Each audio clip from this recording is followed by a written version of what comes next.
Olá, vamos dar continuidade aos nossos estudos de literatura, né? Para rememorar, vamos falar um pouco do simbolismo, né? Hoje falamos do simbolismo aqui no Brasil, né? Mas para lembrar, o simbolismo é um movimento estético literário, né? Que tem as suas origens na França, no ano de 1857, com a publicação do livro As Flores do Mal, de Charles Pierre Baudelaire. Esse movimento surge ali na França, e ele segue, então, esse caminho em direção ao Ocidente, passando por Portugal e depois desembarcando aqui no Brasil. E é sobre isso que nós vamos falar, então, hoje. Para tanto, separei uns slides aqui para que vocês possam me acompanhar melhor.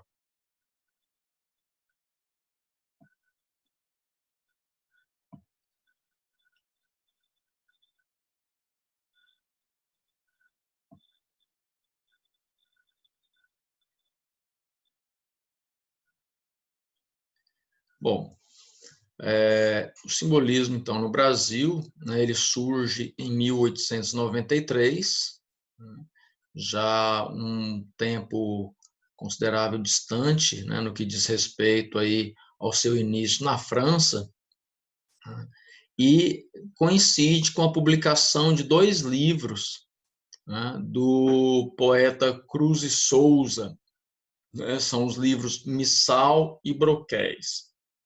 É um livro de poesia e um outro livro de poesia em prosa. Esse é considerado o maior representante do movimento do país, o Cruz e Souza. Ele é considerado o maior poeta simbolista brasileiro, tanto que alguns críticos o colocam lado a lado, com escritores do gabarito do Charles Baudelaire e dos demais outros poetas simbolistas franceses, como Paul Verlaine e Rimbaud. O outro grande representante do simbolismo aqui no Brasil é o poeta mineiro, Alfonso de Guimarães, de quem nós falaremos um pouco mais adiante. Então, quais as características que o simbolismo vai assumir aqui no Brasil?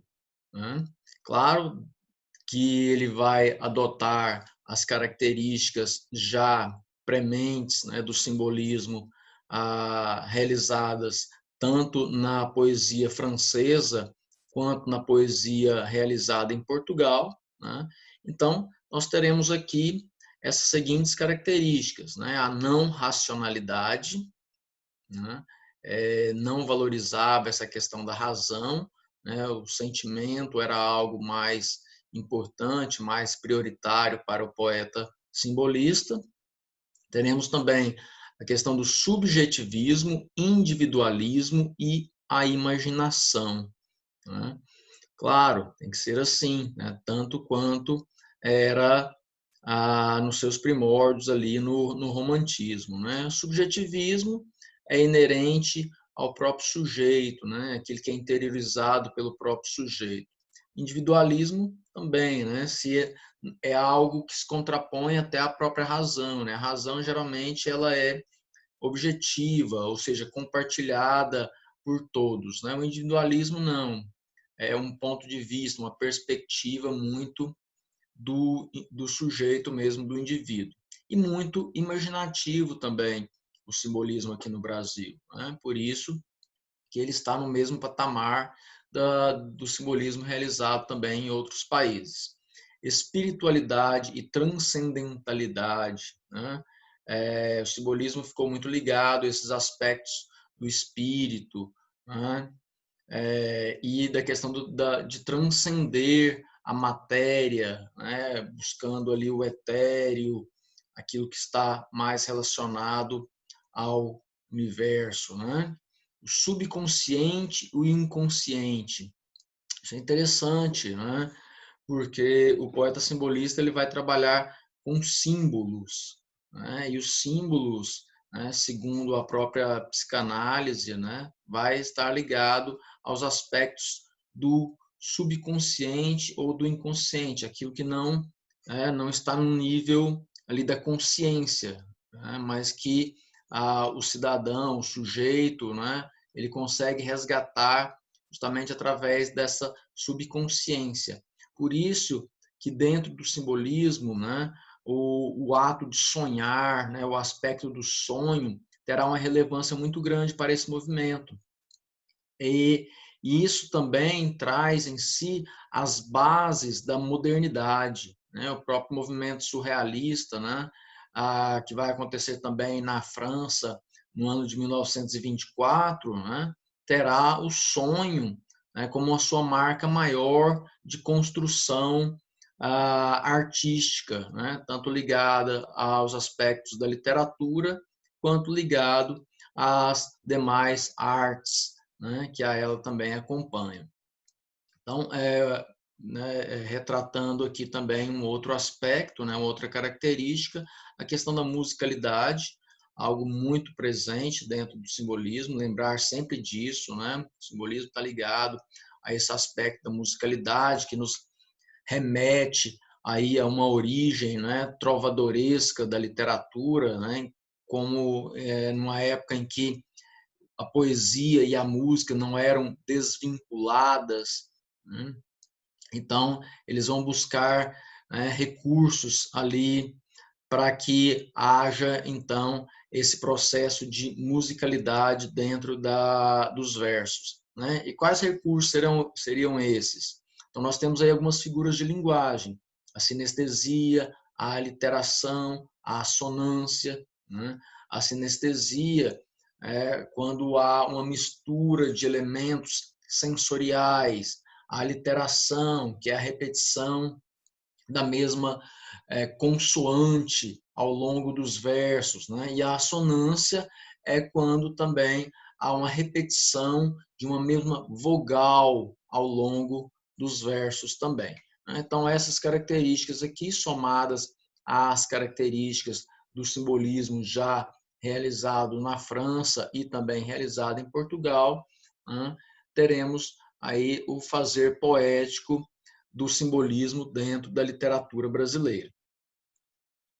Bom, então, temos aqui, né, o movimento simbolista que se aproxima do romantismo, né, na medida em que explora a subjetividade, recuperando assim os valores emocionais que foram deixados de lado pelas escolas anteriores, né, anteriores ao simbolismo, né? Então, no caso, quais escolas eram? O realismo, o naturalismo e o parnasianismo, né, que por sua vez retratavam de forma fidedigna os aspectos da sociedade. Bom, a gente pode pensar aqui no próprio aspecto histórico, né? Ao final do século XIX, quando acontece tanto o movimento realista, naturalista e o movimento também parnasiano, havia uma crença muito grande no progresso, né? No mito do progresso, na ciência, né? Os autores, né, conscientes dessa relação, né, entre a literatura e seus aspectos sociais, né, acreditavam sim que havia necessidade de retratar de maneira muito fiel, né, a sociedade no qual estavam inseridos, né, buscando ali explicar essa sociedade através das ciências, né, que muito evoluíram ao final do século XIX. Então nós teríamos aí uma análise social pela perspectiva darwinista, né, ou pela perspectiva do determinismo. Só que, no entanto, essas ciências elas não conseguiram, né, de certa maneira, acabar, né, com as mazelas sociais, né? Então, o simbolismo é um reflexo disso, né? Desse fracasso das ciências diante das tristezas humanas, né, das aflições humanas. Então, eles deixaram de lado, né, esse aspecto da ciência e adotaram uma questão mais de se transcender, né, o próprio ser humano, né, buscando, na verdade, agora valores muito mais emocionais, como diz aqui, ou valores mais espirituais, para explicar as questões humanas, né? Então, daí nós temos sempre essa vertente, né, da literatura que vai voltar, né, numa vertente anterior. Então, nós temos aí, né, o simbolismo, cujas bases estão ali no romantismo, o romantismo cujas bases estão no barroco, né, e o barroco cujas bases, né, estão lá calcadas na Idade Média, no movimento trovadoresco, né? Então, a gente tem que entender a literatura dessa maneira, né, como uma progressão, né, dentro dessa linearidade histórica. Então, sendo assim, as principais características exploradas no simbolismo apontam para a concepção antirracionalista e antimaterialista do movimento, né? Uma vez que aspectos místicos e transcendentais se unem com o subjetivismo, a criatividade e a imaginação, inaugurando uma nova forma de ver e sentir o mundo, né? Não agora, como eu disse, através dos olhos da ciência, né? Mas através dos olhos do espírito, da alma, né? Não envolvendo questões meramente religiosas, tá? Vai muito além disso. Quando fala de questão do espírito dentro da filosofia, né, é o espírito da época, né, o modo de ver daquela pessoa, daquele momento no qual ela está inserida ali, né? No caso, o final do século XIX, uma vez que aqui no Brasil, né, o movimento vai acontecer em 1893, né? Ele vai ser inaugurado então. Então, os principais temas explorados, né, são o amor, a loucura, o sonho, né, a mente humana, a dor, a morte, né, dentre outros temas também explorados. Mas estes são temas recorrentes, né, que vão aparecer muitas vezes nesses escritos, né, desses poetas aqui, né? O Cruz de Souza, por exemplo, né, ele vai tratar o amor de uma maneira muito pessimista, né? O próprio Alfonso de Guimarães também, né, vai abordar esse aspecto da loucura em alguns momentos, né? A escrita dele parece uma relação muito nebulosa, né? Como se fosse um sonho, às vezes fragmentado, né? Também.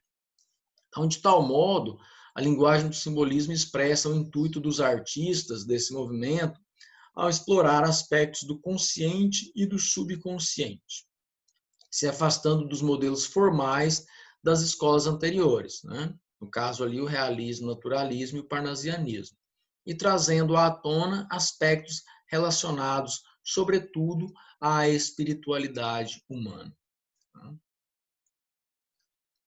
Quais são, então, os principais autores que nós temos aqui no Brasil, né? O movimento simbolista aqui no Brasil, ele não teve o alcance, por exemplo, que teve o movimento simbolista na França, né? Na França, o parnasianismo ele não teve uma dimensão, né, esperada ali, ele durou pouco. Logo, os escritos simbolistas se sobrepuseram aos escritos parnasianos. Aqui no Brasil se deu justamente o inverso disso, né?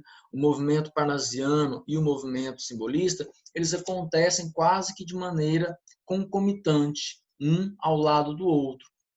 Então, os poetas do parnasianismo alcançaram um patamar muito elevado, né, na questão da própria fama, né? Eles se tornaram famosos, digamos assim, né? Enquanto que os autores do simbolismo ficaram muito marginalizados. E nós veremos por quê, né? Então, primeiro, Cruz e Souza, né? Considerado o precursor do simbolismo no Brasil, João da Cruz e Souza foi um poeta brasileiro nascido em Florianópolis. Sua obra é marcada pela musicalidade e espiritualidade, com temáticas individualistas, satânicas, sensuais. Suas principais obras, Missal, 1893, Broquéis, 1893, Tropos e Fantasias, de 1885, Faróis, de 1900 e Últimos Sonetos, de 1905. Né? Sendo esses dois últimos aí já lançados ou publicados após a morte do poeta. Bom, por que então da questão da marginalidade nesse poeta? Primeiro, João da Cruz de Souza era filho de escravos, né? Portanto, ele era uma pessoa negra. Imagina, né? Naquele momento havia pouco, né? Acontecido a abolição da escravatura, o preconceito era muito grande, né? Ainda mais nos estados do sul, né? Então havia um preconceito muito grande. E ele, né, o Cruz de Souza, ele foi adotado, digamos assim, né, criado, né, naquela época não nos falava em adoção, mas adotado, né, ou criado pelo senhor, né, ali que era dono dos seus pais, né, dessa maneira, né, dono dos pais que eram ainda escravos. Então ele teve acesso a uma educação formal, né? Ele pôde estudar, né? E logo depois, quando ele sai, né, ali do lugar onde ele tinha nascido, onde ele tinha se criado, ele vai, né, morar numa cidade maior, né, Florianópolis, então, e aí ele começa a trabalhar como jornalista. Só que aí ele não consegue, né, nunca manter-se no emprego justamente devido a essa condição sua, né, de negro. Então, ele acabou se tornando um poeta muito marginalizado, né, e dessa forma seus escritos vão retratar isso aí. Tanto que, né, muitos críticos literários, né, dizem que o simbolismo foi um movimento também alienado, tal qual foi o parnasianismo. Mas isso não é fato, né? Há alguns poemas do Cruz de Souza que ele vai falar sobre essas questões, né, da cor da pele, né, do preconceito sofrido, né? Em alguns momentos ele vai falar sobre a questão da pobreza, da miséria, né, das pessoas com as quais ele convive, que ele vê, né, que essa miséria humana, né, ligada aos aspectos materiais, acabaram trazendo para ele algo de negativo, né? Então, em alguns momentos ele tem também essa questão da busca, né, da denúncia das questões, das mazelas, das coisas negativas que aconteciam na sociedade, né? Então, o próximo autor aqui é o Alfonso de Guimarães, né, um dos principais poetas simbolistas do Brasil, Afonso Henrique da Costa Guimarães. Né, possui uma obra marcada pela sensibilidade, espiritualidade, misticismo e religiosidade. Sua temática é a morte, a solidão, o sofrimento e o amor. Né? Sua produção literária apresenta características neorromânticas, né, árcades e simbolistas. Suas principais obras, Centenário das Dores de Nossa Senhora, de 1899, Dona Mística, 1899, Kyriale, 1902, Pastoral aos Crentes do Amor e da Morte. Tá? O Afonso Henriques da Costa Guimarães, ou Alfonso de Guimarães, né, a alcunha pela qual ele vai anotar e assinar os seus poemas, acabou também se tornando muito marginal, né? Porque chega um momento da vida que ele volta à sua cidade natal, né, Mariana, em Minas Gerais, e ele se torna uma pessoa muito reclusa, né, de difícil acesso, tanto que lá ele ficou conhecido como o solitário de Mariana, né? Ele perde a esposa, né, precocemente, e isso afeta muito a vida dele, né? Então, o fato dele sair, né, desse circuito literário, né, ainda muito calcado no, no litoral, né, ali nas regiões do Rio de Janeiro e também de São Paulo, né, faz com que ele também se torne uma pessoa marginalizado. Marginalizado, gente, no sentido assim, de estar à margem, né, da sociedade, né, de buscar quase que o esquecimento. Então, ele né, por esses dois motivos, no caso do Cruz e Souza e do Alfonso de Guimarães, o movimento, né, simbolista não teve a mesma amplitude, né, que o movimento parnasiano aqui no Brasil, né? Lembrando que os três principais poetas do parnasianismo, né, Olavo Bilac, Raimundo Correia e Alberto de Oliveira, né, estavam sempre nas grandes rodas literárias, né, da intelectualidade. Então, portanto, divulgando sempre o seu trabalho, né? Aqui eu trago um exemplo, né, de um poema simbolista do Alfonso de Guimarães. É um poema muito simples, né, com a linguagem mais simples do que os parnasianos, por exemplo. Né? É um poema chamado Ismalha, e diz assim: quando Ismalha enlouqueceu, pôs-se na torre a sonhar. Viu uma lua no céu, viu outra lua no mar. No sonho em que se perdeu, banhou-se todo em luar. Queria subir ao céu, queria descer ao mar. E, no desvario seu, na torre pôs-se a cantar. Estava longe do céu, estava longe do mar. E como um anjo pendeu as asas para voar, queria a lua do céu, queria a lua do mar. As asas que Deus lhe deu ruflaram de par em par. Sua alma subiu ao céu, seu corpo desceu ao mar. Né? É um poema muito bonito, né? Porém com a linguagem mais simples, né? Que vai tratar do suicídio. Está falando aqui do suicídio, que é a Ismalha, essa personagem, né? Acaba suicidando. Só que em nenhum momento ele usa essa palavra. E é isso que é interessante dentro do simbolismo, né? A ideia da sugestão, né? Sugerir para o leitor, para que o leitor possa, né, ter justamente aquilo que o Mallarmé vai falar, né? A felicidade da descoberta, né? Através dessa sugestão. Né? Então, nós temos vários elementos aqui do poema, né, que marcam justamente essa presença do simbolismo. Né? Por exemplo, a questão da torre, né? Os poetas simbolistas falavam, né, que viviam em torres de marfim, né? Ou seja, a questão da cor branca, né? Ou a torre, ou seja, aquilo que está acima da terra, né? Não ligado às questões terrestres, mas acima da terra. Né? Olha ali a relação, né, com aquilo que é grande, que é etéreo, que é espiritual, né? O céu, o mar, né? A questão do infinito, né? Do grande, né? O sonho, mais uma vez, presente aí nesse aspecto também, né? Então, ela se perde nesse sonho, ela se banha em luar, né? Ou seja, mais uma vez, essa presença da cor branca, né? Quase mística, né? Mágica ali, né? E a Ismael tinha dois desejos, então, né?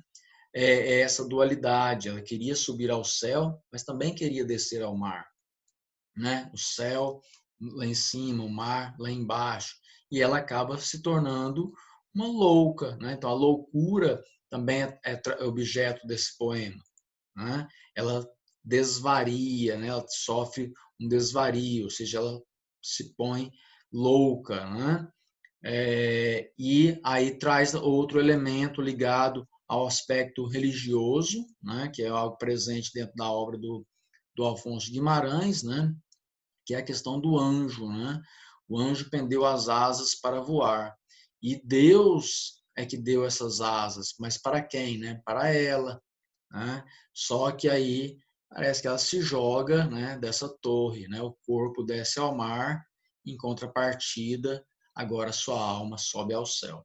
Eu fiz essa análise mais rápida, trago uma outra análise por escrito aqui para vocês, que diz, né? O poema expressa a dualidade entre o corpo e a alma. Aqui está revelada a imagem de todo homem preso ao desejo de unir matéria e espírito, mas, frustrado pela consciência da distância intransponível que o separa de seu objetivo, levada sutil e delicadamente por um desvario, né, a loucura, Ismalha se permite sonhar com o possível encontro de matéria e espírito. mas já que ele não é realizável em vida, então é à morte que Ismália se entrega. No entanto, essa entrega está banhada por uma singeleza única, semelhante a um anjo. Sua alma sobe embalada por um cântico, enquanto seu corpo repousa na imensidão do oceano. Fica a impressão de que, para Ismália, não bastaria o reflexo da lua, que bem poderíamos entender como símbolo do poder celestial, né, sobre o mar, a vida terrena. Então, essa dualidade entre céu e mar, né, o mar, algo mais terrestre, o céu, algo do espírito. Né? Então, o mar, matéria. Desse modo, a experimentação de um sentimento de completude não se daria apenas pela presença constante do divino no cotidiano, mas sim pelo encontro com o absoluto, o que lhe exigiria transpor a fronteira da vida para a morte. Então, essa é uma análise, né, rápida, assim, do poema Ismália, né, que é, embora seja, como eu disse, um poema simples, né, com a linguagem simples, ele tem 5 estrofes apenas de 4 versos, né? Mas mesmo assim é carregado de símbolos, carregado de sentidos, né? Então representa bem aquilo que o simbolismo, né, tem a, a oferecer, né? Aquilo que ele tem a oferecer para o leitor, então. Essas possibilidades de interpretação, né, sempre através dos símbolos, né, como diz o próprio Charles Baudelaire, né, o ser humano atravessa uma floresta de símbolos e cabe a ele identificar esses símbolos, né, nessa descoberta do outro e de si mesmo, tá bom? Então aqui nós encerramos a questão do simbolismo, tá? Já me coloco à disposição de vocês para qualquer dúvida, tá? E até a próxima.